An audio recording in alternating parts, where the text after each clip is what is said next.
And welcome back to my channel. Today I am going to be doing, I say this every single time, but a different kind of video today. If you guys saw my video on my IBS journey, I think I posted it like a year ago or something. I'll put it in a little clickable I button up here for you guys to go and check out if you haven't already seen it. But I have recently found the FODMAP diet and it's literally changed my life. I still have to sort of take Imodium maybe once a week if I get a bad tummy, but it's allowed me to pinpoint exactly what is causing the problems and then eliminating that from my diet. On the FODMAP diet, it's a lot of gluten-free stuff. So I went out shopping when I first found this diet and I bought a load of gluten-free stuff, and I thought I would show you guys today basically what I eat in a day being gluten-free. I sort of did a bit of vlogging of my experience. I should have filmed the going into the shop, but I forgot. So I just filmed in the shop and what they had available to offer. So if you would like to see this little vlog sort of gluten-free journey, then just keep watching. Okay, so I started by going to Tesco, and after that I then went to Morrison's, and here is the video footage of that.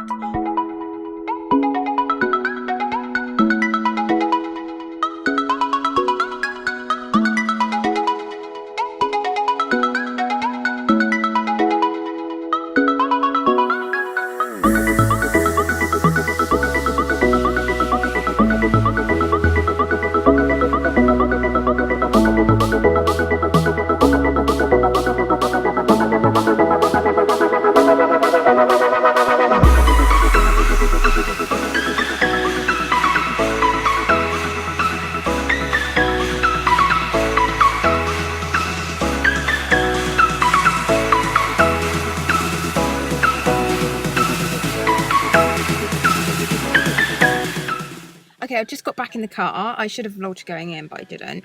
But I managed to find a couple of like good bits that I haven't got before, and I found some hoisin sauce that wasn't in the free from aisle, but was in just a normal aisle. When I looked, it said gluten free for all to enjoy. So I was like, great.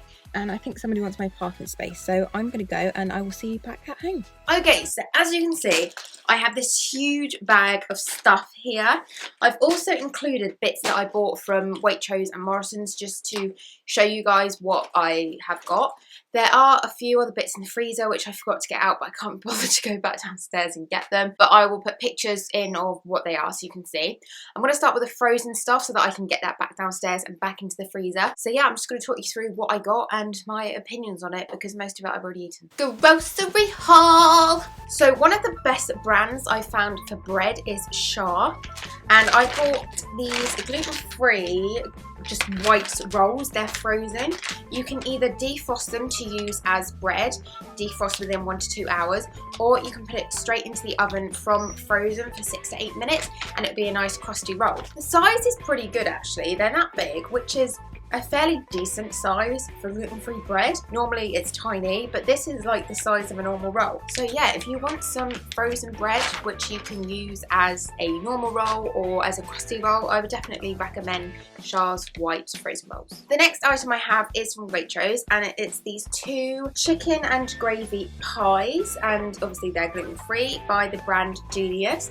I haven't actually tried these yet, but they look pretty good. I've had gluten-free puff pastry before with the Genius sausage rolls, and I'll put a picture in here for you so you can see what they look like. I'm assuming the pastry is going to be the same because it's made by the same brand, but yeah, I am excited to try these because I do like my pies. Okay, next on the list, again from Waitrose, are these free from gluten breaded chicken mini breast fillets. I have gone through like 4 boxes of these. They are really, really good. I love these. The chicken in it is really nice. I just have them with a bit of tomato sauce. Recommended. Okay, another 2 types of bread I have. Again, Shar, because it's the only bread that I actually like that's gluten-free, is this wholesome white loaf, and I have this every morning for breakfast, so it's almost all gone. By the way, in case you haven't picked up already, this was filmed like last week, so I've eaten most of the food. They are tiny, tiny little pieces of bread. I just stick one in the toaster in the morning, have it as toast, and to be honest, I actually can't taste the difference with this specific one, but I like it. It just tastes like normal to me, and I have that with a bit of butter and Marmite. Definitely recommend this if you are looking for a gluten-free bread that tastes like normal bread when it's been toasted. Okay, the next bread I have, again, it's Shah, and it's these white ciabatta rolls. You just put some water on them, put them in the oven for like 8 minutes, I think, and they make crusty rolls, and they are really nice. These literally do not taste any different to a normal crusty roll when it's out of the oven. When it's out of the oven, I like to put it in the oven and have it with some camembert and pate. Oh, that's so good. Shah bread, amazing. There are two things I found though which I love, and they're not gluten-free, but I've found gluten-free alternatives. So this is peppercorn sauce, which I love with steak, and it's the Schwartz make, which we would have our pepper sauce anyway. I haven't tried this yet, but I'm assuming it's going to taste exactly the same because it's made by the same company. I know that the Tesco's own pepper sauce is gluten-free anyway, without it being in the gluten-free section. It just doesn't have flour in, and that tastes fine, so I assume that this is going to taste the same. And the next one I have, which is something that's not gluten-free but I love, is stuffing. So I found the free from sage and onion stuffing in Morrison's. I love sage. I literally can't get my words out today. I love sage and onion stuffing. I'm excited to try this next time we have a roast. Alright, the next thing you kind of have to cook is Betty Crocker gluten-free brownie mix.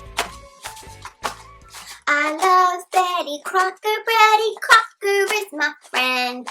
I just said Betty instead of Betty Crocker. Betty Crocker gluten-free brownie mix. Woo! I have used a box of it. I picked up 2. I used a box. Tastes exactly the same. Just take it out of the oven a little bit before it says to, because you still want that nice gooey texture. And just so you guys know, if you do gluten-free, on the back it says you can buy Betty Crocker gluten-free chocolate icing, but normal Betty Crocker icing is gluten-free anyway. I'm so excited to buy this. They're so good, and I'm probably going to make them again before Christmas because it tastes so good. Moving on to this sauce, which wasn't in the gluten-free section. I couldn't find any hoisin sauce in the gluten-free section. I thought, you know what, I bet they don't do it. I was reading all the hoisin sauces, all the Blue Dragon stuff, it all had wheat in, and then I found Li Kum Ki. It's like the proper Chinese hoisin sauce, and I thought, you know what, I'm just going to read the label. Gluten-free.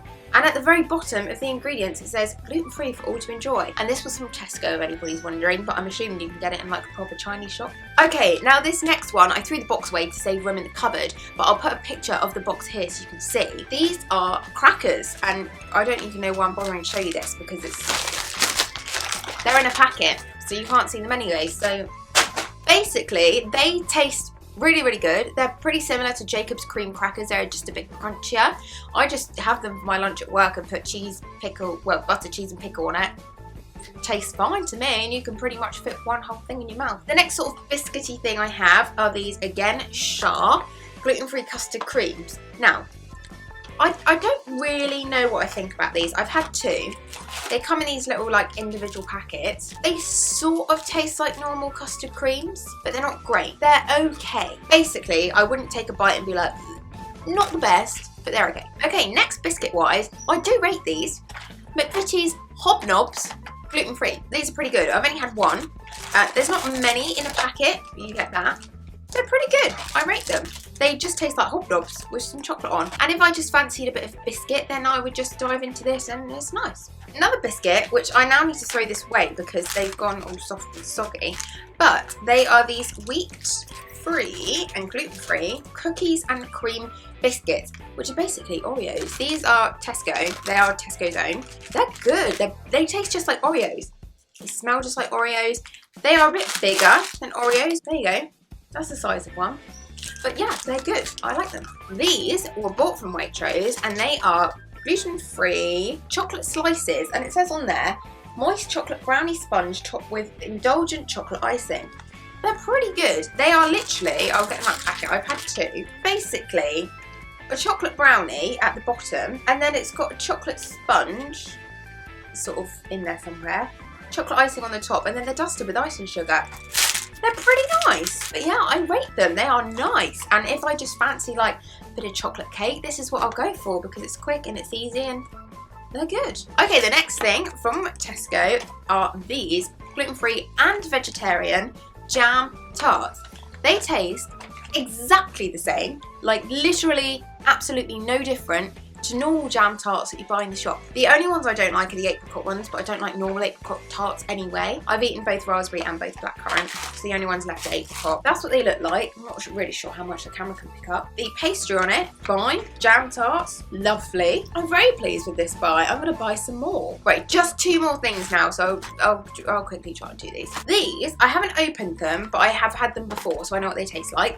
They are gluten-free cherry bakewells. Exactly the same as a normal bakewell. Oh, these are from Sainsbury's, but they just taste like cherry bakewells, basically. The pastry's nice. The pastry's like their jam tart pastry. Icing's nice. The cherry's nice. Yeah, they're just cherry bakewells. They're nice. And last, but definitely not least, is something I've been eating for years. Mrs. Crimble's coconut macaroons. Macaroons. They are really good. They're basically just coconut with dark chocolate on, or milk chocolate, whatever chocolate it's made with. They're lovely. I got these from Waitrose, but you can get them in Sainsbury's, you can get them in Tesco. Basically, anywhere that you do Mrs. Crimble's, it's going to do the coconut macaroons. They're good. I rate them. The only thing out of all this lot I don't really rate is the custard creams. Maybe try and get the Jaffa cakes. I was going to pick them up. You probably saw it in the vlogging bit.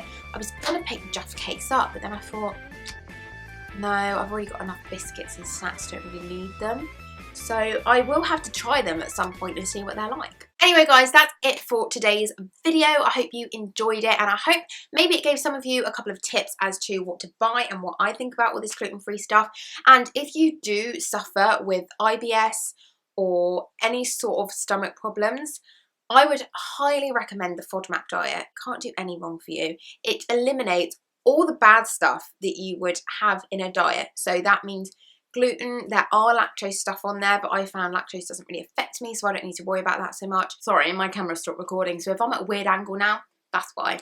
But basically, I cannot recommend the FODMAP diet enough. I would highly, highly recommend trying it for at least a couple of weeks and just seeing if it helps you. Like I said, it's definitely helped me pinpoint what is causing my stomach upset, and it's just so helpful. Also, if you haven't seen my IBS journey video and you want to know a bit more about what actually happens and what I suffer with, then I'll put it in the description below, and it was also on a clickable I button at the beginning of this video. If you have any questions, I am more than happy to answer them, and I really hope that this video helped you guys to see that everything you buy that's gluten-free is just an alternative to stuff that has gluten in. It really doesn't taste that different at all. Anyway, thank you so much guys for watching this video today.